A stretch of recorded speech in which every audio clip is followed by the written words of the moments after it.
Captain Elena Reyes pressed her palm against the cool glass of the Indomitable's observation deck, studying Neptune's swirling azure storms. After 3 weeks patrolling the outer system, she'd developed a fondness for the ice giant's turbulent beauty. "Captain," Lieutenant Corey's voice crackled through her comm. "We're detecting unusual energy fluctuations at bearing 047, range 300,000 kilometers. Classification?" Reyes asked, already moving toward the bridge. "Unknown, ma'am. Nothing in our database matches the signature." Reyes quickened her pace through the corridors of Earth's most advanced warship.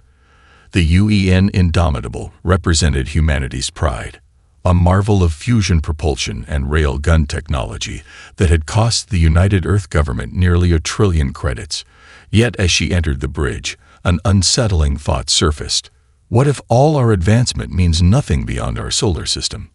"On screen," she ordered, settling into the command chair. The main display shifted to show empty space, then flared with brilliant blue light. Space itself seemed to fold inward, creating a swirling vortex that stabilized into a perfect circle of shimmering energy. "All stations, yellow alert," Reyes commanded. "Tactical, maintain distance, but prepare defensive options. Communications, broadcast first contact protocol. All frequencies." The bridge crew worked with practiced efficiency, though Reyes noted the tension in their movements. Humanity had theorized about extraterrestrial life for centuries, but the reality of it was now materializing before them. The portal expanded, and from its center emerged a vessel of impossible proportions. Nearly 2 kilometers in length, its hull bore intricate patterns that pulsed with internal light, where human ships were utilitarian. All sharp angles and exposed radiators. This craft displayed organic curves that seemed to defy structural engineering. "We're being scanned," reported Commander Oko at the sensor station. "Multiple frequencies, extremely detailed." Before Reyes could respond, the main screen flickered and resolved into the image of a humanoid figure. Its skin was pale lilac, with symmetrical ridges where eyebrows would be on a human. Despite its alien features, its expression registered as unmistakably diplomatic. "Greetings, vessel of Earth," it spoke in perfect, unaccented English. "I am Ambassador Zorkal of the Sorelian Imperium, representing the Galactic Council of Sentient Species." Reyes maintained her composure despite her racing heart. "This is Captain Elena Reyes of the United Earth Navy vessel Indomitable. We welcome peaceful contact with the Sorelian Imperium." Ambassador Zorkal's expression remained pleasant, but Reyes noticed its eyes. 6 iridescent orbs arranged in a hexagonal pattern, continuously shifting, analyzing. "Your civilization has been under observation since your first radio transmissions. The Council has determined that your species has reached the threshold of interstellar capability." "We're honored by your contact," Reyes replied carefully, following first contact protocols developed decades earlier. "We look forward to peaceful exchange-off. Our scans indicate your defensive capabilities exceed expected parameters for your development stage." Zorkal interrupted, its tone cooling. "We detect concerning anomalies in your species' technological progression." Commander Oko muted their transmission momentarily. "Captain, they're conducting deep scans of all Earth defensive systems. They've bypassed our encryption like it doesn't exist." Reyes nodded grimly and reopened the channel. "Ambassador, we assure you our capabilities are purely defensive. Earth seeks peaceful relations with all." "Security Council Override Protocol initiated," Zorkal announced, no longer addressing them directly but seemingly speaking to unseen others. "Classification: Potential Destabilization Species. Containment Status Authorized." The transmission cut abruptly as dozens of new energy signatures appeared on their sensors. "Multiple vessels emerging from FTL," Oksho reported, voice rising with alarm. 47 distinct signatures forming a spherical pattern around the entire solar system. The main screen showed new portals opening throughout the system. Massive ships taking positions from Mercury's orbit to beyond Pluto. "They're generating some kind of energy field between vessels," Lieutenant Corey announced. The field is propagating. Captain, they're creating a barrier around our entire system. A new transmission came through, this time from a different Sorelian vessel. Attention species of Earth, a harsh voice declared. By order of the Galactic Security Council, your system is now under quarantine. Any attempt to breach the containment barrier will result in immediate neutralization. This measure will remain in effect until your species is deemed non-threatening to galactic stability. As the message repeated across all frequencies, Rise watched in stunned silence as a shimmering energy field materialized between the alien vessels, enclosing humanity's home system in a perfect sphere of alien technology. Your imprisonment begins now, the Sorelian commander concluded with chilling finality. Admiral William Chen studied the holographic display with narrowed eyes, his weathered hands clasped behind his back. 200 meters beneath the Pacific Ocean, Strategic Command's bunker hummed with frantic activity as Earth's military leadership grappled with the alien blockade. "Show me the Kuiper Belt cordon again," Chen ordered. The eye obliged, zooming out to display the perfect geometric pattern of Sorelian warships. 22 days had passed since first contact, and the aliens had methodically tightened their noose around humanity's solar system. "They're positioned like infantry on an open field," Chen muttered, circling the display. "Perfectly equidistant." General Santos of the United Americas Command slammed his fist on the table. What does their formation matter when each of those ships could vaporize our entire fleet? We should be focusing on negotiation, not military response. The Sorelians have ignored 17 diplomatic transmissions, countered Admiral Chandra of the Indo-Pacific Alliance. They speak only to issue warnings. Chen continued his slow circuit of the hologram, seemingly oblivious to the heated debate, his attention fixed on a civilian transport that had attempted to flee the Mars colony yesterday. The Sorelians had destroyed it without warning, minus 372 lives extinguished in an instant. "Admiral Chen," President Okonjo's voice cut through the argument. The leader of the United Earth government had been listening silently. "You've barely spoken. What's your assessment?" Chen straightened his uniform and looked directly at the president. At 73, he was the oldest serving officer in Earth's Navy, a veteran of the resource wars who'd earned his reputation through unconventional tactics. "Madam President, I believe we've been focusing on the wrong metrics. Yes, their technology outclasses ours by centuries. But their tactics." He manipulated the hologram, highlighting the Sorelian patrol routes. "Their tactics are rudimentary." Stunned silence fell across the war room. "Explain," President Okonjo demanded. Chen expanded the simulation. "Our analysis team has decoded their patrol algorithms. They maintain perfect geometric formations, adjust at predictable intervals, and respond to threats in linear fashion." He smiled thinly. "They're fighting like an army, not a navy." "What difference does that make?" General Santos scoffed. "All the difference in the world." Chen pulled up historical naval battle simulations. Human naval warfare evolved in three-dimensional environments, our oceans, where currents, depths, and weather created complex battle spaces. Look at the Sorelian formations. He overlaid their patterns with ancient naval charts. No submarine captain would ever patrol like this. They've left blind spots large enough to sail carriers through. "You're suggesting we can breach their blockade?" President Okonjo leaned forward. "I'm suggesting more than that." Chen transferred data from his personal device. A complex strategic plan unfurled across the displays. "Operation Breakwater. I've identified 3 vulnerabilities in their containment grid. With specialized stealth corvettes, we can slip small teams through these gaps." General Santos laughed bitterly. "To what end? Even if we could slip past, what good would a handful of ships do against their armada?" Chen's expression hardened. "We don't need to defeat their armada. Not yet." He highlighted a Sorelian communication relay outside the blockade. "First, we gather intelligence. Second, we disrupt their command structure. Third, we make contact with other galactic powers. "You're proposing interstellar piracy," Chandra said, both horrified and impressed. "I'm proposing naval warfare, Admiral. Something the Exorelians clearly don't understand." Chen faced the president directly. "They expect us to either surrender or launch a frontal assault. Either approach ends with humanity subjugated, but they've never faced an enemy forged by thousands of years of maritime combat."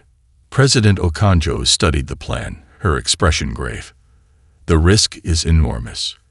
If they detect our ships attempting to breach the blockade, then humanity is no worse off than we are now." Chen's voice carried the quiet confidence that had made him legendary. "But if we succeed, we change the game entirely." The room fell silent as Okonjo considered, the fate of Earth hanging in the balance. "How long would you need?" she finally asked. 72 hours to prepare the first sortie. Captain Rice has already volunteered to lead it." Okonjo nodded once, her decision made. "You have 48. Make them count." As the War Council dispersed to implement the plan, Chen remained before the hologram, studying the seemingly impenetrable alien cordon. To everyone else, it appeared an inescapable cage. But to eyes trained by centuries of naval doctrine, it was something else entirely. An opportunity. Lieutenant Commander Kazuo Tanaka hadn't slept in 36 hours. The fluorescent lights of the Naval Academy's historical archive buzzed overhead as he pored over ancient battle maps spread across the massive table.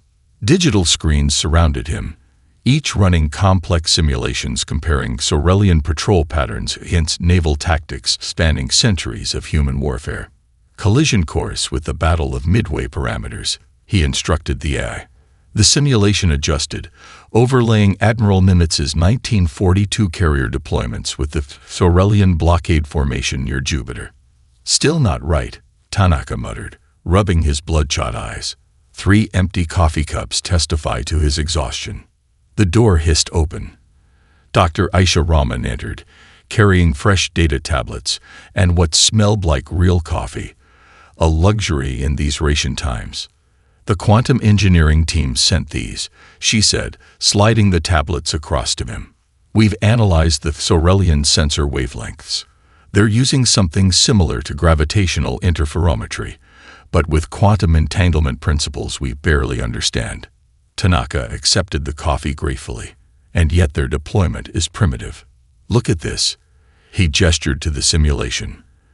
"They're maintaining fixed distances regardless of celestial body influence. No naval commander would be so rigid." Rahman studied the patterns with fresh eyes. As the leading quantum engineer on Project Breakwater, she'd been tasked with helping develop countermeasures against Sorelian detection systems. "Could it be deliberate?" she asked. "A trap to lure us into thinking we see a weakness?" Tanaka shook his head. "I've run 67 historical naval engagements against their patterns. The consistency is too perfect. It's like they've never had to worry about being outsmarted before." His tablet chimed with an incoming transmission. Lieutenant Jackson's face appeared, his space suit helmet reflecting the stars.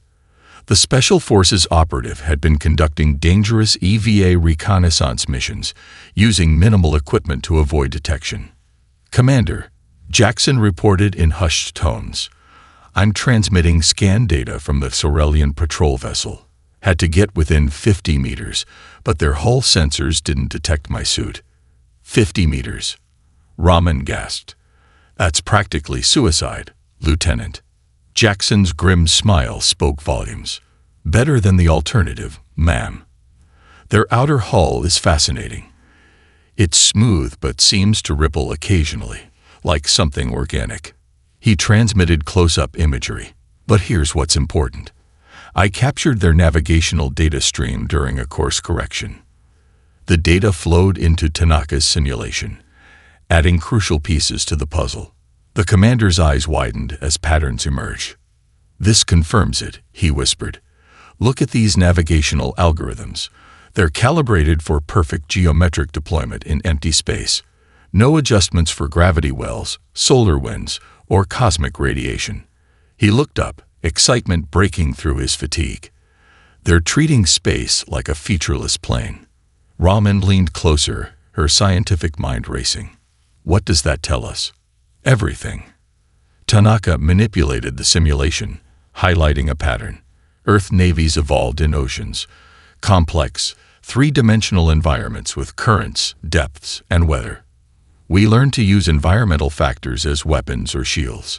His fingers traced the Sorelian formation. But their algorithms show no such adaptation. They rely purely on technological superiority, not tactical flexibility. He pulled up historical submarine warfare tactics. The silent running approach used by submarines, the exploitation of thermoclines and acoustic shadows. His eyes gleamed. Space has analogous features: gravitational eddies, radiation belts, magnetic interference. The Sorelians aren't accounting for them because they've never needed to. Ramen caught his excitement. So we hide in the environmental noise they're filtering out. Exactly. Tanaka began rapidly integrating the new data with Admiral Chen's preliminary plan. Their sensor systems are incredibly advanced, but they're designed to detect active technology, energy signatures, propulsion systems, communications. They're not looking for passive objects moving with natural celestial mechanics. He pulled up the specs for Earth's stealth corvettes. If we modify these ships to run completely dark, using only minimal maneuvering thrusters, and time our movements to coincide with natural gravitational assists. The simulation ran, showing a tiny Earth vessel slipping through the seemingly impenetrable Galactic Blockade by riding the gravitational wake of a small asteroid, becoming effectively invisible by mimicking natural space debris.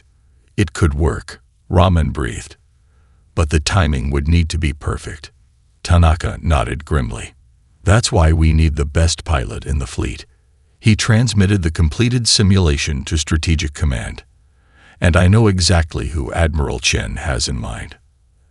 As the data uploaded, Tanaka felt a strange mix of hope and trepidation. They were about to attempt what the Sorelians considered impossible, not through superior technology, but through the accumulated wisdom of thousands of years navigating Earth's oceans. History's forgotten lessons were about to be humanity's salvation. Kill all non-essential systems, Captain Rice ordered, her voice barely above a whisper, though no sound could travel through the vacuum surrounding them. Passive sensors only. The bridge of the UEN Phantom darkened as systems shut down in sequence. Emergency lighting cast the crew in a ghostly red glow. Two sister ships, Wraith and Spectre, followed their lead, disappearing from conventional sensors as they drifted into Neptune's shadow. Lieutenant Zhu, formerly the best asteroid miner in the belt before the war drafted her, manually controlled their trajectory using only visual references and a gravitational map.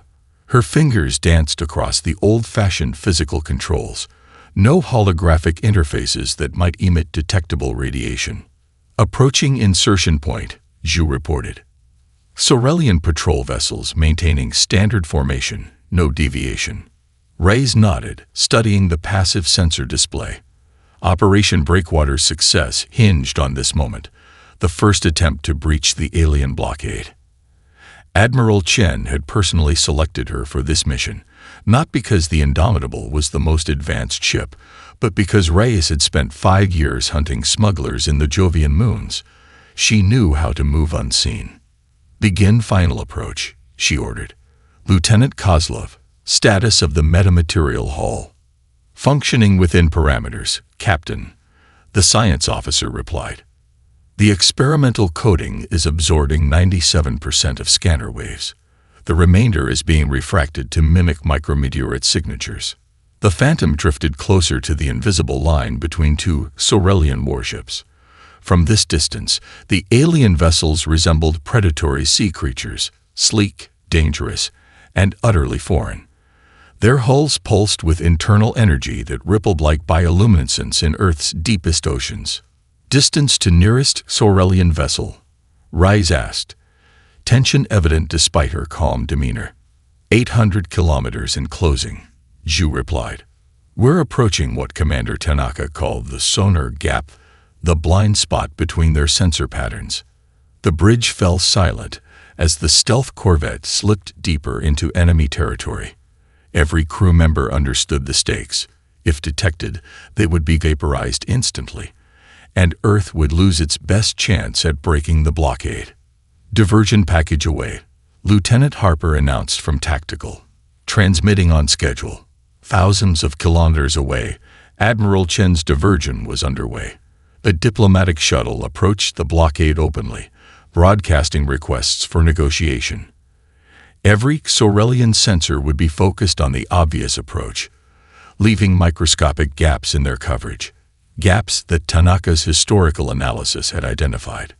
Entering maximum danger zone, Ju warned as the Phantom glided between the massive alien warships. Closest approach, 300 kilometers. Reyes felt sweat beading on her forehead, despite the ship's cool temperature. Through the viewports, she could see the Xorelian vessel's strange architecture, organic curves and crystalline structures that defied human engineering principles. "Someone's looking at us," Kozlov suddenly whispered, staring through his viewport. Reyes followed his gaze and felt her blood freeze. A Xorelian stood at a viewport on the alien ship, its 6 eyes seemingly fixed directly on the Phantom. For an eternal moment, Reyes believed they'd been discovered. Then the alien turned away, continuing its routine watch. The Phantom was so close they could see individual Xorelians, yet remained invisible to their advanced technology. "They're scanning the diplomatic shuttle," Harper reported as data streamed across his console. "All Xorelian attention is diverted."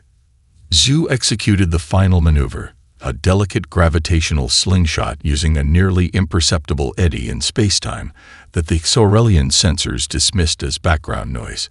The Phantom accelerated silently, slipping through the invisible barrier. "We're through," Zhu confirmed, allowing herself a small smile. Blockade successfully penetrated. Reyes exhaled slowly, unclenching her fists. Maintained silent running for another 20,000 kilometers. Then established secure quantum link with Admiral Chen.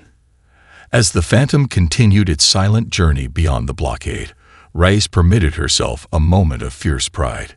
The Xorelians had constructed what they believed was an impenetrable barrier using technology centuries beyond Earth's capabilities. Yet they'd been defeated by naval tactics perfected when humans still navigated wooden ships across Earth's oceans. "Send the coded confirmation," Reyes ordered. "Signal the Admiral. Mako has teeth outside the net." The message transmitted in a brief, nearly undetectable burst. Admiral Chen would understand. The hunters had become the hunted. Behind them, the Wraith Inspector followed their path through the gap. 3 shadows moving unseen through enemy lines. Operation Breakwater had begun. Admiral Tavorin of the Xorelian flagship Eternal Dominion stared at the alert glowing on his command console with mounting disbelief. "Verify this," he ordered his sensor officer. "There cannot be energy signatures outside our containment grid." "Verification confirmed, Admiral," the officer replied, multiple appendages dancing across control surfaces.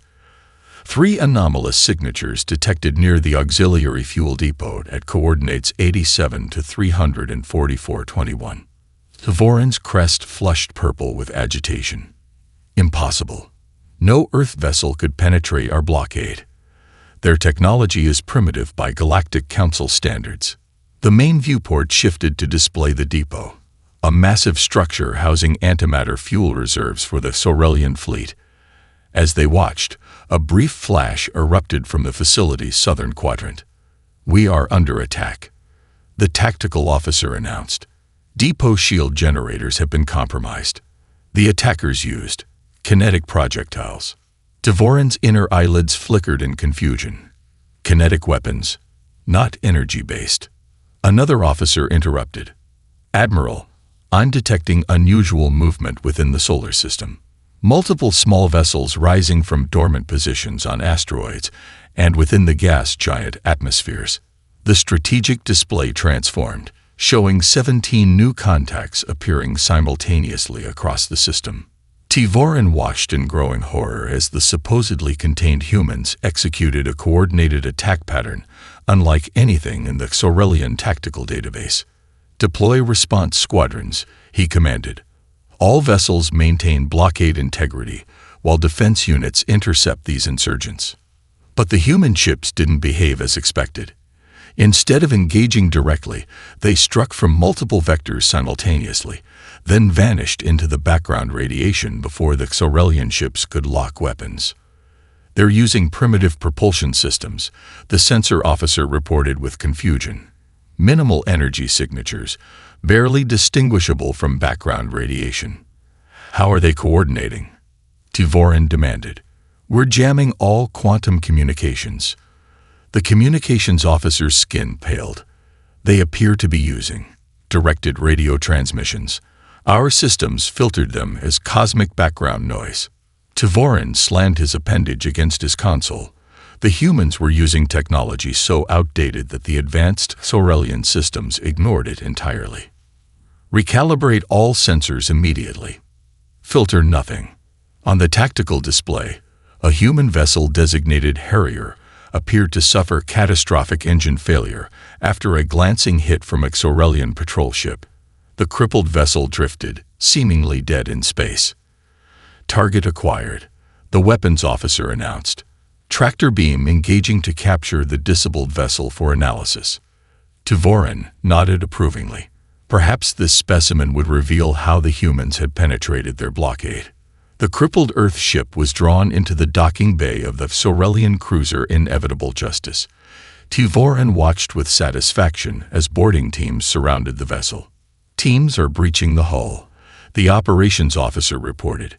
"No life signs detected aboard." Tivorin's satisfaction turned to confusion. Then alarm as new alerts flashed across his console. Multiple explosions reported aboard the Inevitable Justice. Internal systems failing. Communications lost. The Xorelian cruiser drifted out of formation, its systems dark. Moments later, the supposedly dead human vessel reactivated and launched from the docking bay, trailing Xorelian atmosphere. The vessel was a trap, the tactical officer whispered. They allowed themselves to be captured. Tivorin's mind reeled. Such tactics weren't in any galactic security protocols. The humans had sacrificed a ship to deliver what appeared to be boarding teams, a strategy from primitive ocean warfare adapted to space combat. His communications officer interrupted with even worse news. "Admiral, we've lost contact with the Resolute Doctrine. Reports indicate it has been captured." Captured. Tivorin's voice rose to a screech. "Impossible. A Level 4 civilization cannot capture a Galactic Council vessel." Yet the evidence was irrefutable. Somehow, the humans had not only breached their blockade, but had now seized a Xorelian warship.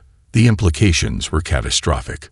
"All vessels, implement Security Protocol Omega," Tivorin ordered. "Prepare for full defensive reconfiguration." As he issued the commands, Tivorin felt something unfamiliar: doubt. The Xorelian Imperium had encountered hundreds of species, but none had ever adapted so quickly or fought so unpredictably. On his strategic display, the human vessels moved in coordinated wolf packs, striking vulnerable targets before disappearing again. They weren't fighting with superior technology. They were fighting with superior tactics, honed through centuries of naval warfare that the space-born Xorelians had never experienced.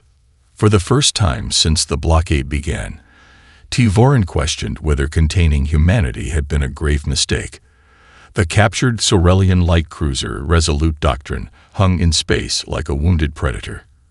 Earth engineers had managed to activate minimal life support and propulsion systems, but the vessel's more advanced technologies remained locked behind alien encryption.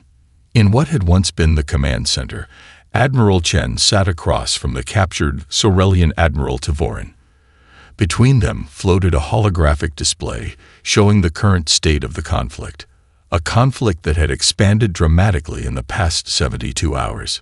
"Your tactics are unexpected," Tivorin admitted, his translator rendering his complex vocalization into English, "but ultimately futile. The Galactic Council has authorized our containment of your species.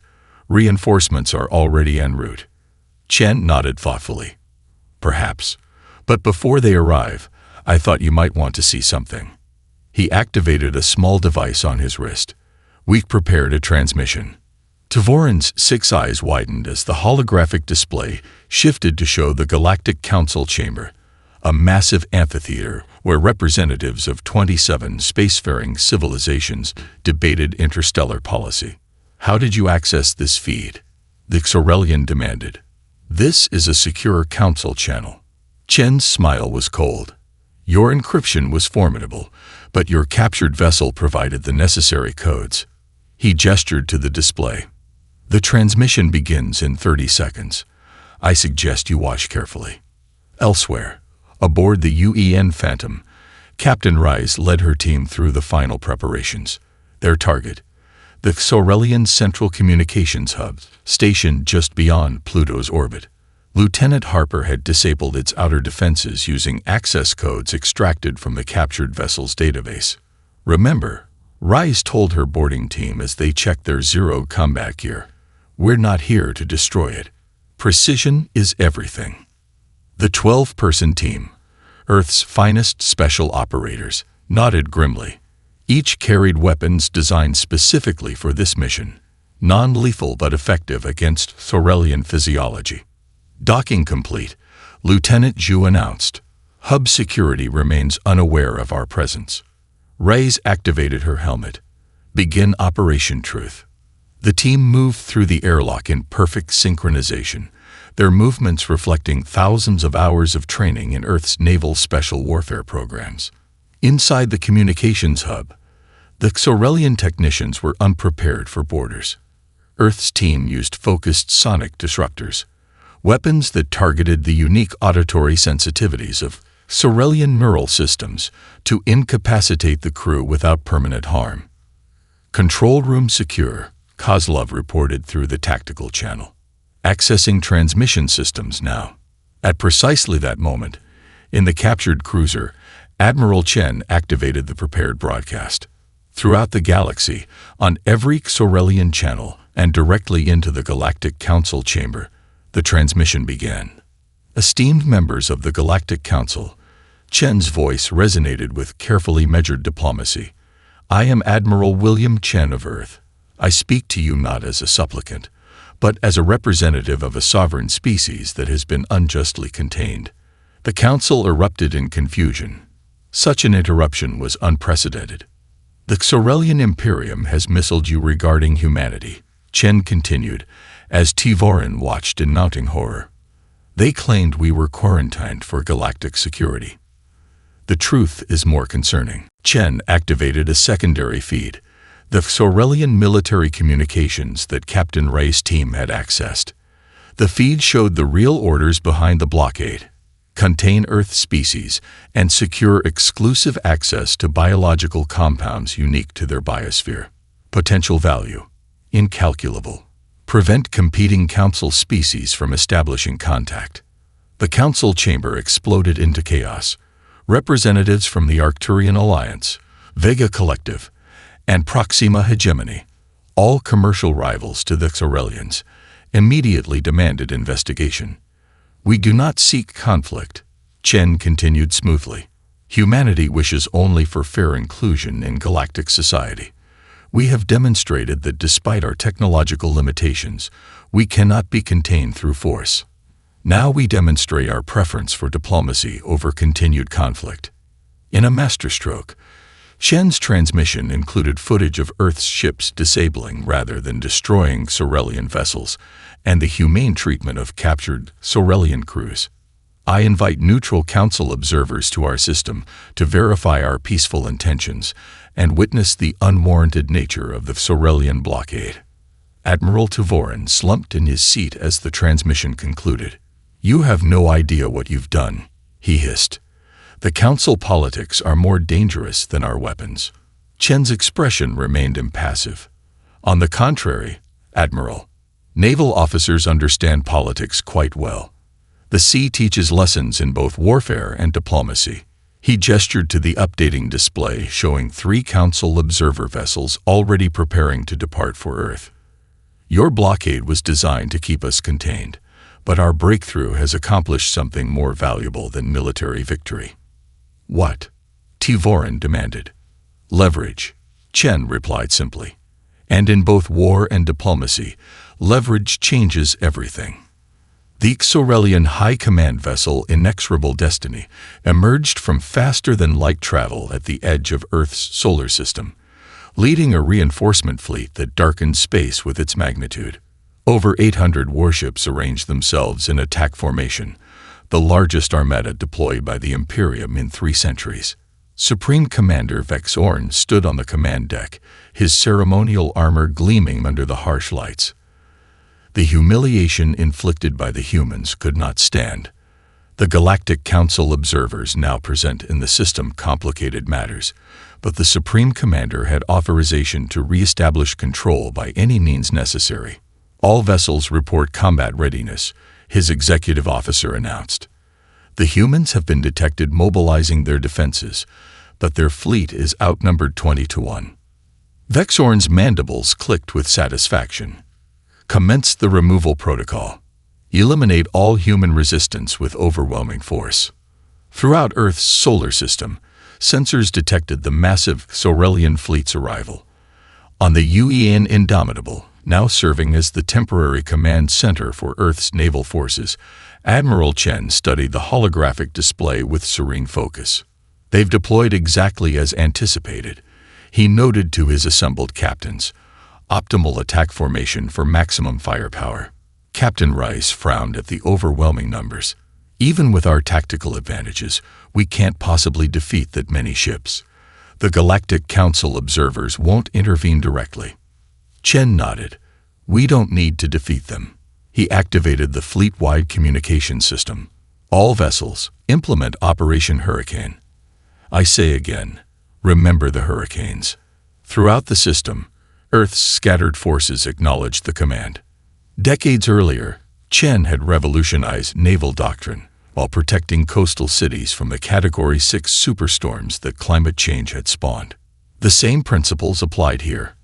Not fighting the overwhelming force head-on, but using its energy against itself. The UEN Resolute, commanded by Captain Deng Wei, led the first countermove. As the Xorelian vanguard advanced toward Mars, Wei's squadron deployed thousands of autonomous drones. Unlike conventional weapons, these carried no explosives or energy weapons, only metamaterial reflectors designed by Dr. Raman. Drones deployed, Wei reported.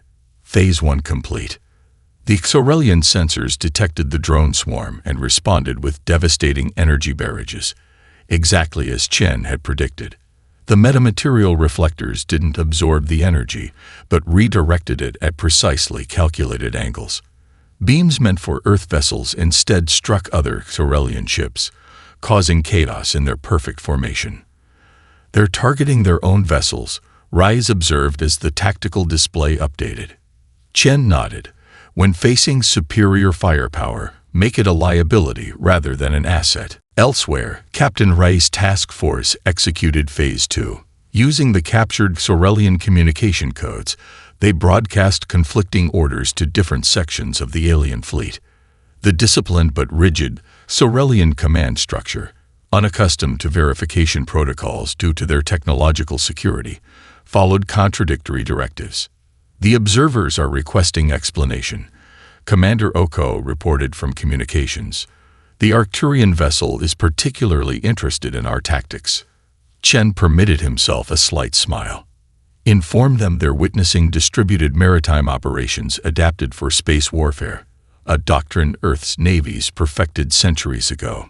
Supreme Commander Vex Orn watched in mounting fury as his perfect attack formation dissolved into confusion.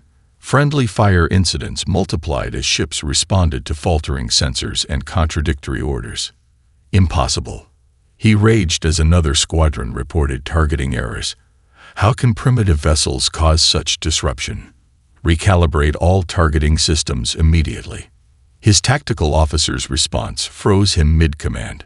Supreme Commander, we're detecting energy signatures inside our fleet perimeter. Human vessels have somehow positioned themselves between our attack formations.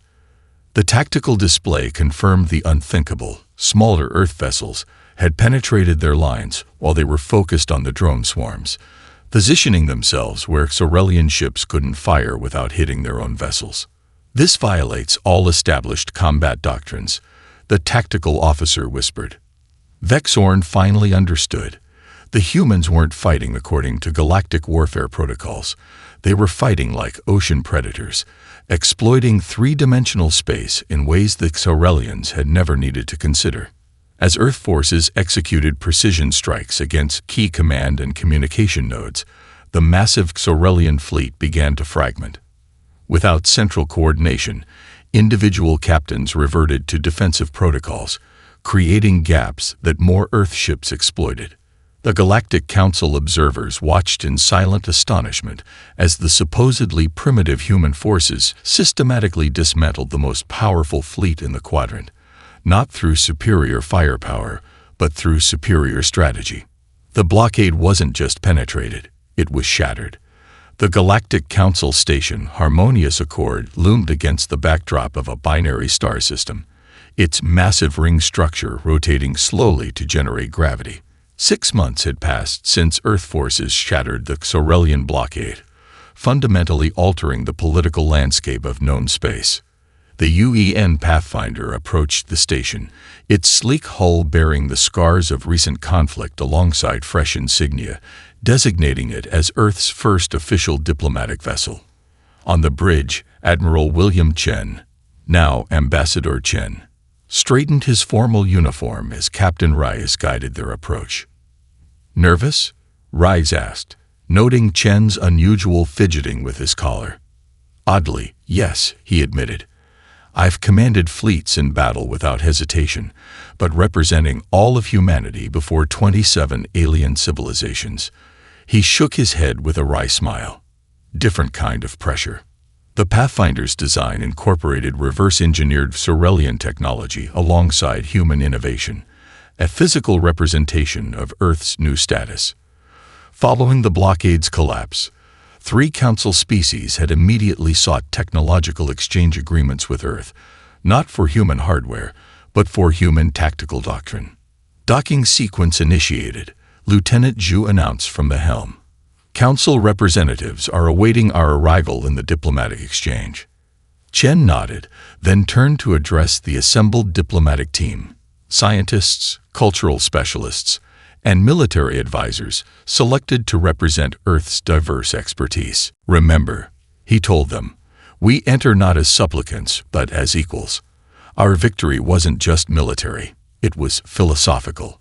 We proved that adaptation trumps technological advantage, that innovation comes from challenge, not comfort."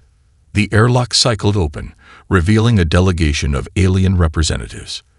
Leading them was Nixtal of the Arcturian Alliance, whose crystalline exoskeleton refracted light in mesmerizing patterns. Ambassador Chen, the alien greeted in carefully practiced English. "Your arrival marks an historic occasion. Please follow me to the council chamber." The Earth delegation proceeded through corridors bustling with representatives of dozens of species, some humanoid, others utterly alien in form. Many paused to observe the humans with undisguised curiosity or respect. The humans who broke the unbreakable blockade. Chen overheard one translator rendering an alien's clicking speech. The council chamber itself was a vast amphitheater, with concentric rings of seating surrounding a central speaking platform.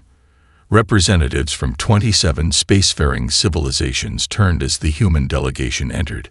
Chen noted the Xorelian contingent, diminished in size and prominence following their defeat. Supreme Counselor Morvi, an ancient being from the founding species of the Galactic Council, activated the ceremonial chimes that began the session. "We convene to formalize relations with the sovereign species of Earth," Morve announced, voice resonating through translators in hundreds of languages. "Ambassador Chen, you may address the council." Chen stepped onto the central platform, feeling the weight of billions of humans' futures resting on his words. "Esteemed council," he began, "humanity does not come before you seeking protection or patronage. We come offering partnership." Murmurs rippled through the chamber as translators conveyed his bold opening. Earth stands at a unique crossroads in galactic history. We possess neither the most advanced technology nor the largest territory. What we offer instead is perspective, the wisdom gained from thousands of years navigating the most challenging environment. Continuous change. Chen activated a holographic display showing Earth's oceans. Our species evolved alongside vast, unpredictable seas that taught us lessons no species from stable environments could learn. We developed naval doctrine that emphasized adaptation over strength, innovation over tradition, cooperation over domination. The display shifted to show Earth's naval vessels throughout history, from ancient triremes to nuclear submarines to the ships that had defeated the Galactic Blockade. The stars may be new to us, but the fundamental principles of exploration, security, and cooperation remain eternal. Earth offers the Galactic Council not superior weapons or resources, but something perhaps more valuable: a new way of thinking about space itself. As Chen concluded his address, the chamber remained silent for several moments before erupting in discussion. 3 species immediately requested formal military exchanges.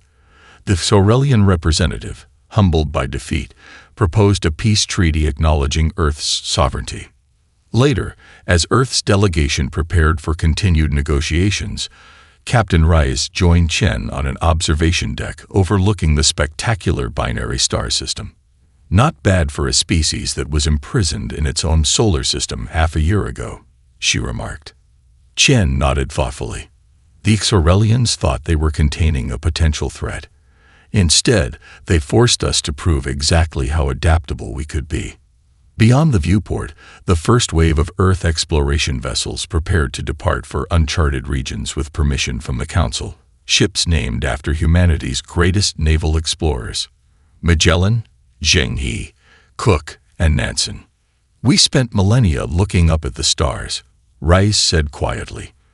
But it was looking across our oceans that truly prepared us to reach them. Chen smiled as he watched the Earth ships setting sail on cosmic tides that would carry humanity to its rightful place among the stars.